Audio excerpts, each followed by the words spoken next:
Yo, what's up, guys? So today is not going to be audio video. It's going to be video, I guess, or graphics video. First things first, whenever you're at the menu, you can use whatever menu. Just hit start, scrolling over to the settings portion, graphics, and first thing you'll see is display. Now, display mode, I feel is pretty straightforward. You got a few different options, but always go full screen exclusive because you're going to have a bit lower latency. And overall, things are just more clear. At least that's my opinion. If you guys have any disagreements with that, I don't know what you're thinking. Display adapter, all that stuff. Just make sure you're using primarily what is relevant to your system. Screen refresh rate. You should be able to choose at all times what is the highest refresh rate for the monitor you're using. I'm using a 49-inch Odyssey G9 or whatever the hell it is. I can't even remember. But it gets up to 240 hertz, so that's why I have that option there. Aspect, VSync, all automatic, off. Custom, pretty much just set that to your highest refresh rate. And then menu, out of frame, out of focus frame, like all this stuff you want to just lower, that way you're not maxing out your GPU or your console, whatever you're using, right? That's the idea behind it anyway. Other thing is shader optimization, restart shaders. You're not going to do any of that until you're having issues with rendering and just overall digital artifacts, things of that nature. Brightness, that's personal preference. I would never use this as a actual scale. You're just going to have to mess with it in game. High dynamic range, I feel like kind of messes with visual aspect and the latency aspect of things, so I would just leave it. Quality presets, so I've got it on custom with DLSS being on ultra performance, pretty high sharpness. Video scale 9, we'll put it at 90, and the reason being is because we want to give pretty much full priority to the game. That way, it's taking advantage of the CPU, GPU, everything that your system entails. Texture res, filter anechotropic. We're going to put both of these at normal. I know a lot of people run low, very low, but if you have, like what I do here, for example, I'm running a 3090 Ti, so it's got a quite a bit more headroom for actually utilizing the VRAM that comes with it, because there's 24 gigabytes for my GPU. Now, if you guys have a different GPU, which 95% of you probably do, I would say 8 gigabytes and higher, go ahead and use normal. Other than that, tone it back to low and low. The reason I say low instead of very low is because you do not want to have an absolute crap visual, because that's going to affect your gameplay, it's going to affect your response time, and overall your ability to engage an enemy, and we don't need that. All right, anyway, it doesn't matter what you have for these settings here. Have nearby off, all the way down to low. Distant level low, short. Particle quality, we'll put it high. Doesn't matter what you have. Doesn't affect performance really. It just does affect clarity, because as you can see in the left photo, it's a bit more blurred, and it's almost like the sparks and everything are larger, so it can obscure a target that you're engaging. We don't need that. Particle quality level, I'll set it low. Bullet impact, this is personal preference. It's up to you guys. Shader quality, we'll put it low. I don't see it affecting too much. You could put it at medium if you have a higher performance GPU. Personally, I don't see a need to. Tessellation will keep it off. Terrain memory will put it max. Texture streaming off. We don't need crap downloading while we're playing the game. That's going to cause higher latency and kind of ruin the experience overall, because it's going to take up quite a bit of your VRAM. Anyway, stream quality, we'll put it low. Volumetric quality, low. Deferred, caustics both be off. Map res, we'll put it normal. Again, that's if you have 8 gigabytes or higher VRAM. Headroom, screen space shadows off. Spot shadow quality, low. Spot cache, medium. Particle lighting, normal. Ambient occlusion, off. Screen space, off. Static reflection quality. Yeah, we'll keep that low because that would entail like water effects and everything. They bounce off each other and can actually lower the performance of during gameplay. All this other stuff you guys can just kind of run through. It doesn't matter too much. NVIDIA Reflex, I would enable, um, have that on or on boost. Depth of field off, off, off. And then if you are using DLSS, then set film grain to you know 0.00. But if you're using, let's see, what are the other ones? Yeah, you've got DLAA, image scaling, MDFSR, fidelity. Okay, so I've seen people talk about using fidelity and stuff like that because it's supposed to give it a better overall picture, brighter. But I don't. I experience less frames and really no improvement in game quality by using fidelity. So again, I would just recommend using NVIDIA DLSS and setting that to balanced performance or ultra performance, depending on what kind of monitor you guys have. Because balance is more designed for 1080 to 1440p. This is more like 1440p to 4K, and then this is more like 4K, which I'm not actually running ultra high settings like 4K, you know what I mean? But I have a big old monitor, and that's why I'm gonna need ultra performance. Okay, let's go over to view. Field of view I have set at 104 for this 49-inch wide monitor, but if you guys can get comfortable with about 120, then you'll have less perceived recoil. What I mean by that is when you hop into a game and you're shooting a target, yes, they're going to seem smaller, so therefore a little bit harder to hit, but you're not going to feel much recoil because it's narrowed it down to this tight spot on your screen where you're going to have to get more accurate. You're going to have more control over your joystick, yes, but less recoil. Now, because my screen is so wide, I don't experience too much, visual recoil in the first place. But having it around 104, it's still going to be a fairly notable. Okay, let's just put it this way: it's a lot more effing recoil, at least that I see. Um, ADS field of view, we're always going to put that at affected, unless you are just dead set on having an 80 FOV type of zoom, which is going to be full blown recoil perceived. No way around that. So I would always recommend affected. Weapon field of view I would put at wide, and you can obviously tell why. Um, that weapon looks smaller in the photo that's to the right. That means less obstructive of your overall view of what's in front of you. All this other stuff doesn't quite matter as much, except for putting it at least, because the more camera movement you have, the more ghosty it's going to kind of seem. Also, default spectator camera, I'd put it game perspective, that you can actually see their perspective instead of like a freaking GoPro. It's weird. I don't know. Anyway, one more thing I can bring up is the NVIDIA control panel. So let's take a little look-see here.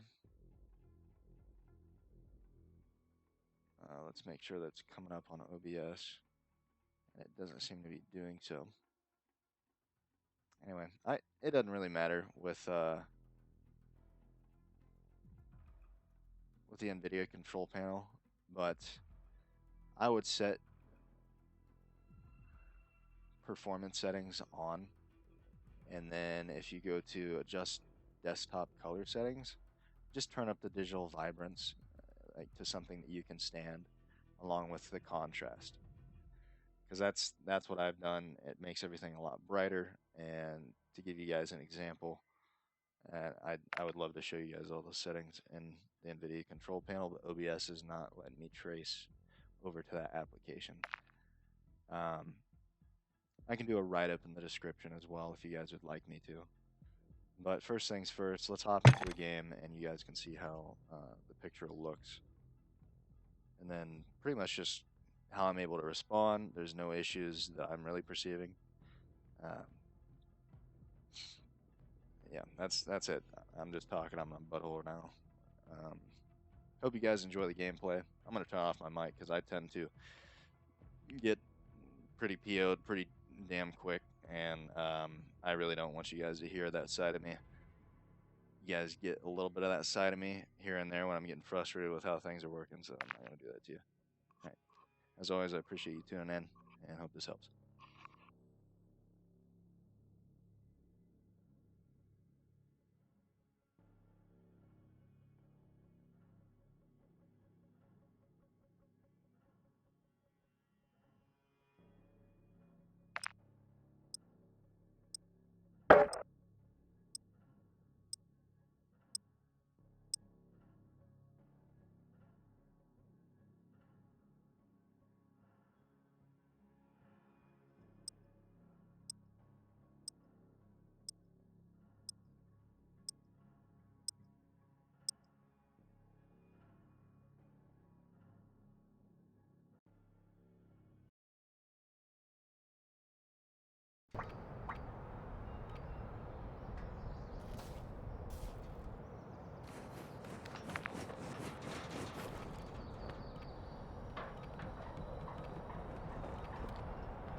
Got your back. UAV online.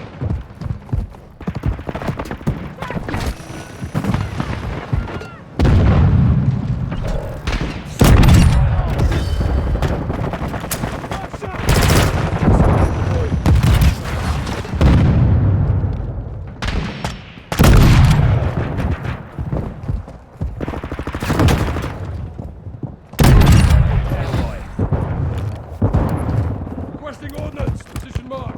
Solid copy. Mortar strike on the way.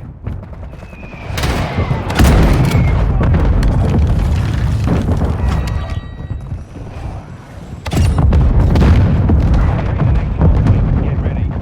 Enemies inside the perimeter.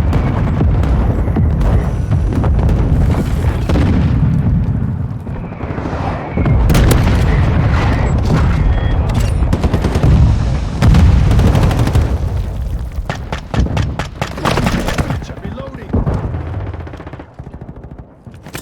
UAV on station.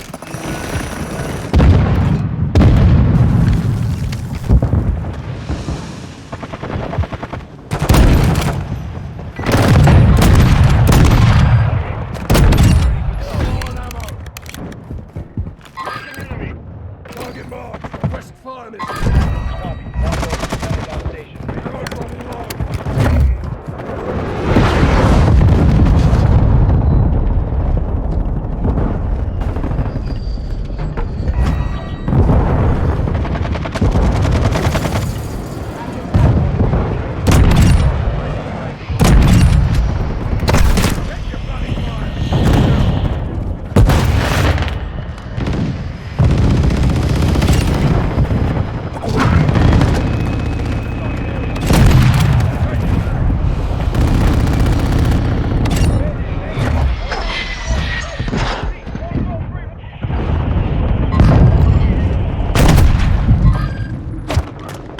UAV is Loading. in the area.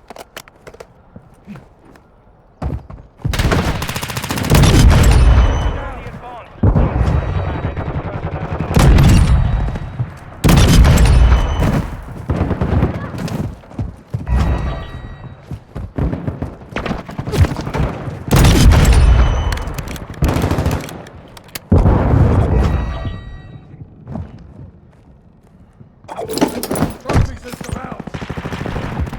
Locating the next hard point. Get ready. System online. On your stick.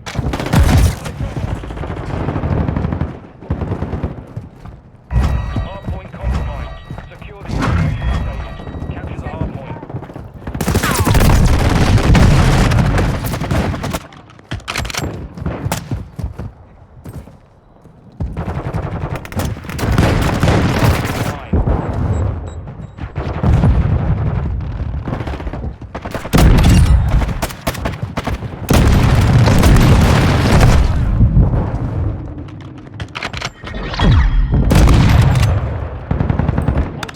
Mission accomplished.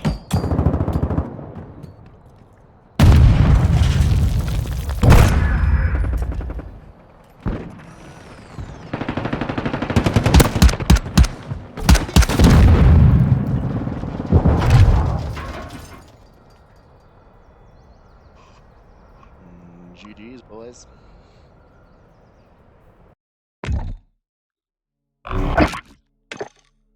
Alrighty. Well, that about sums it up. Ever since I changed these settings, it just felt so much better. So, as always, hope this helps. If it does, please help send this video up in the algorithm with a like, a subscribe, and all that jazz. You know, every YouTuber does it. So, sorry about that. Anyway, y'all take it easy.